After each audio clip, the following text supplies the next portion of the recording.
This is your 10th DWI. It's not your 5th. It's not your 8th. It's the 10th. I'm sorry, I'm very nervous today.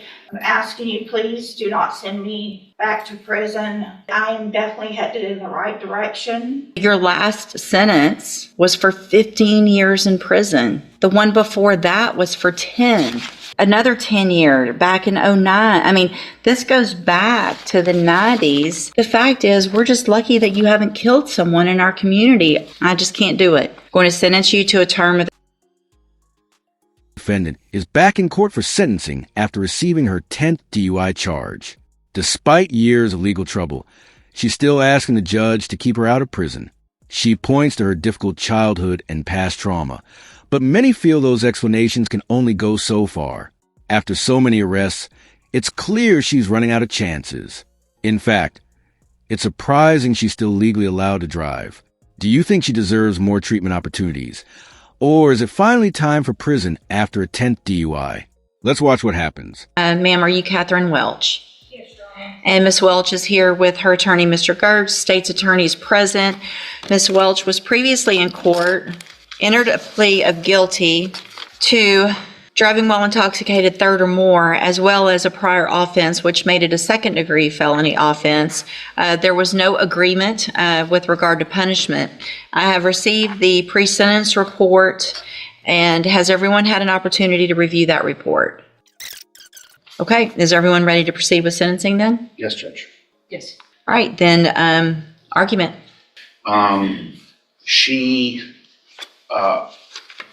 Sometimes it's easy to look at one side of the ledger, the rap sheet or the criminal history, and think that defines this person. What I have been fortunate enough to do is to really dig down and get to understand her as a human, and see that all the progress she's made, all the effort she's made, and see what she's done well and all of the problems that she's been addressing well.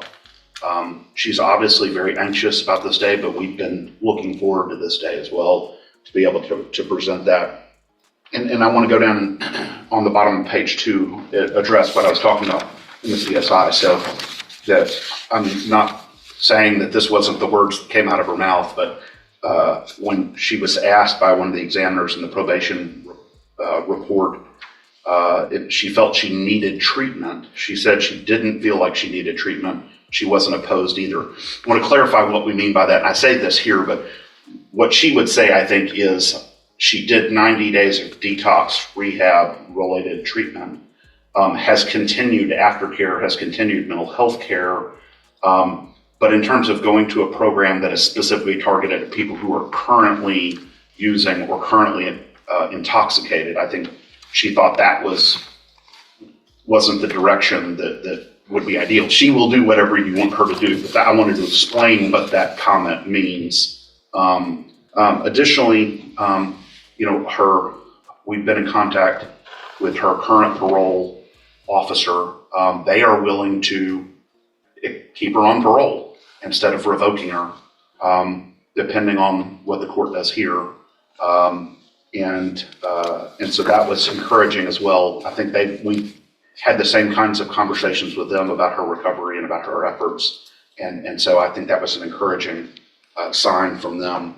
And then finally, Judge, you see, we didn't want to focus too much on support from the community because, again, this isn't just a run-of-the-mill case. This is a different focus. But, she is married. She has a family.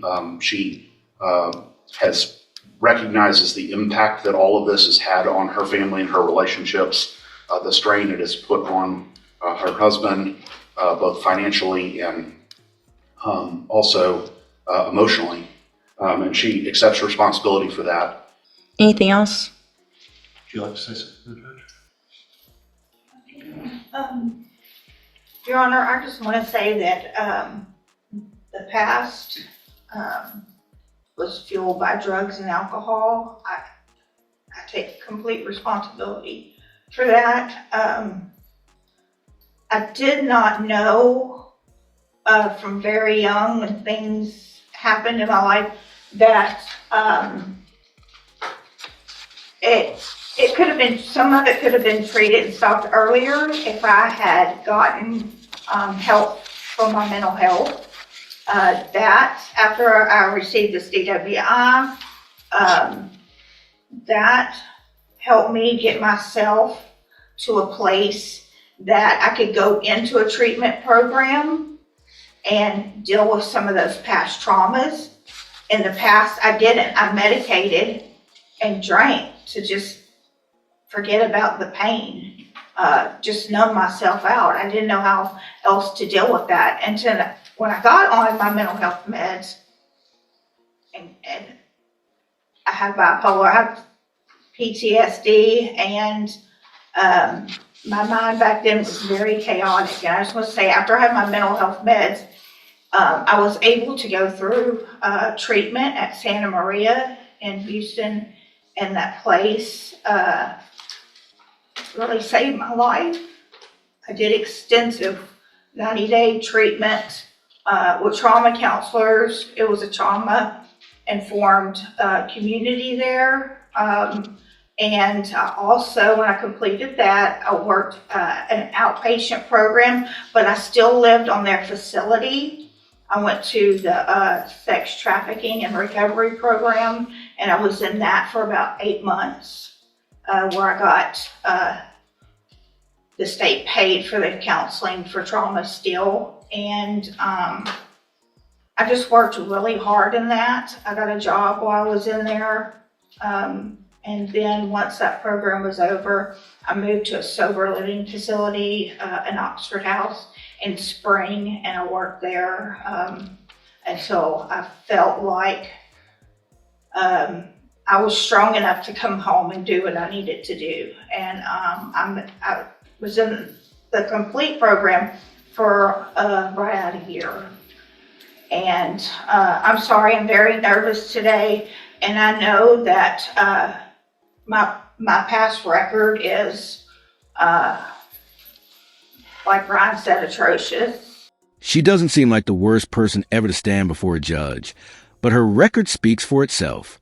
10 DUI convictions don't happen by mistake. At this point, it's a long-running pattern that should have been stopped years ago. Many first-time offenders receive probation or lighter penalties, which may have encouraged her to keep taking risks. When people keep getting second chances, some begin to believe the rules don't apply to them. That's where the system may have failed. Everyone faces hardships, but most people don't choose to drive drunk again and again. What's even more concerning is how many times she may have done it without being caught. Do you think treatment is still the answer, or has prison become necessary? Some would argue that a year behind bars for each DUI would be fair.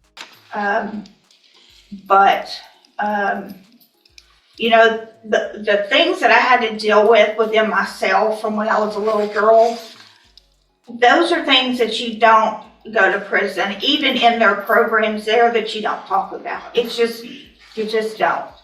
And I'm asking you, please do not send me back to prison.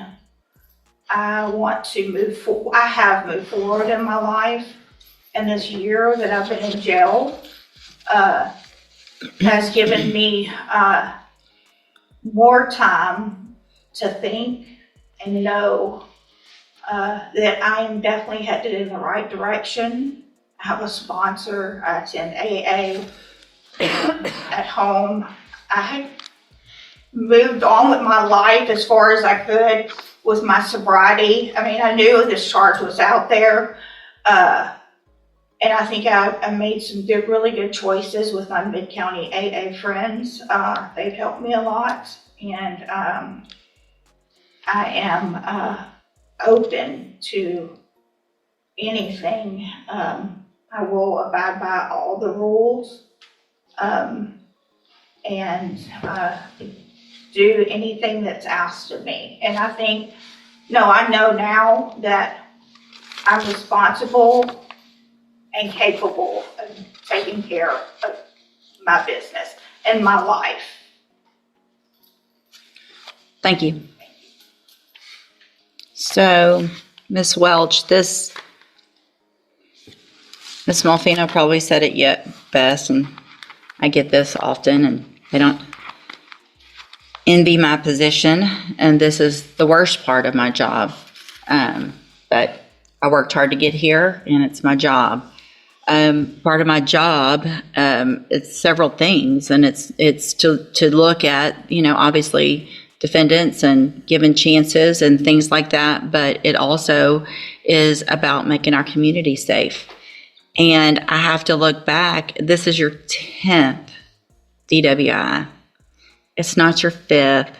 It's not your 8th. It's the 10th. And while I understand the trauma that you went through, that you've been to Safe P 3 times. You've been given opportunities on probation where they were revoked. You've had opportunities while you were on parole to do what you have done now. And while I appreciate what you've done, and I think that's great, and my goal isn't to, to stop any improvement, but I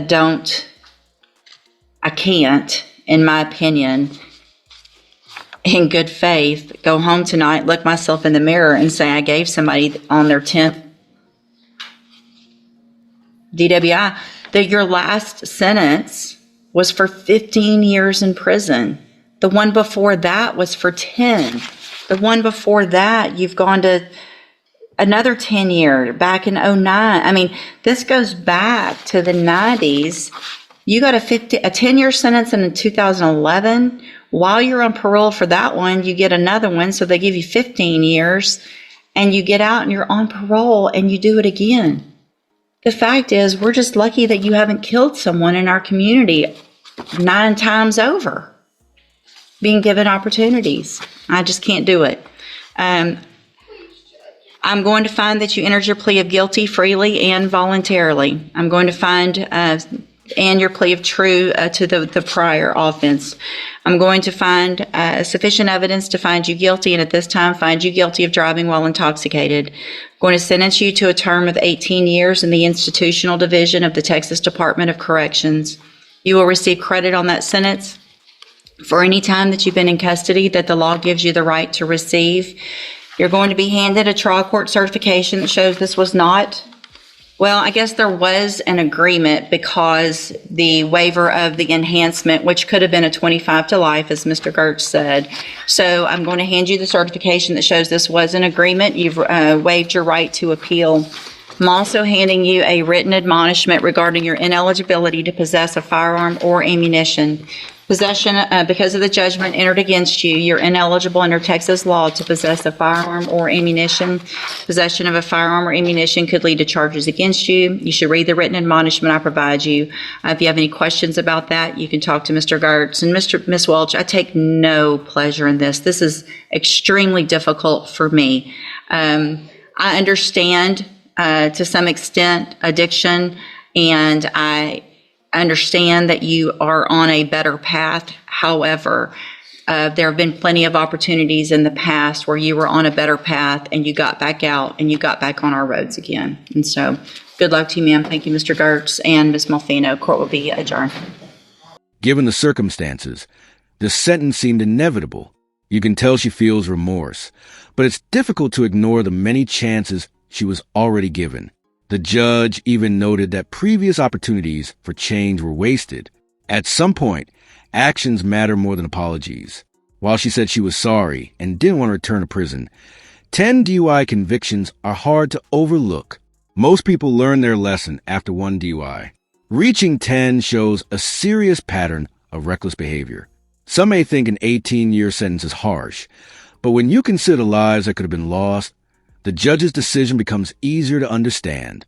Being a judge and handing down a sentence like that can't be easy, but it's part of the responsibility. What do you think? Was 18 years fair, or would you have imposed a lighter sentence? Thank you so much for watching, guys. Make sure to like and subscribe.